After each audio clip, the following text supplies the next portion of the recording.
бастығы. Алматы айтып берейінші. Мынау мен жасым 80-ге келіп қалған әжемін, батыр анамын, 10 бала тәрбиелеген. Мынау емделуге осы Ақсәулеметке бұрында да 2 рет емделгенмін.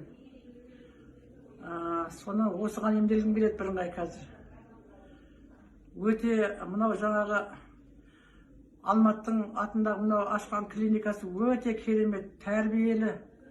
Врачтары да, мынау қыздары да, медсестралары да, ішіндегі қай нәрсесін бұйықса да бәрі кәдімгі осы қарапайым сондай адамға бір жаңағы жаныңды түсініп, емдеп, шын көңіліменен кәдімгі емдеп, таза көңілдеріменен адамға кеңесін айтып, өзіңнің ыңғайыңа бәріне келіп, енді жаныңды емдейтін.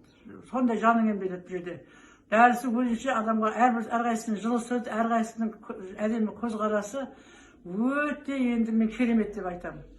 Енді өзі науқастансам, осы балдарға осы Алматтың больницасына апарып, Ақсәулеметке апаршы деп балдарға бірден кеше де осы ауырып қалғанымда, осы 3-шіге емделуім осы больницаға келіп. Өте енді мен мынау емделуі, қыздардың, врачтардың көруі, мынау жаңа адамдарға сөйлеген сөзі, мына керемет тамақтары, адамға деген сондай жаңағы енді ілтипаты деген енді мен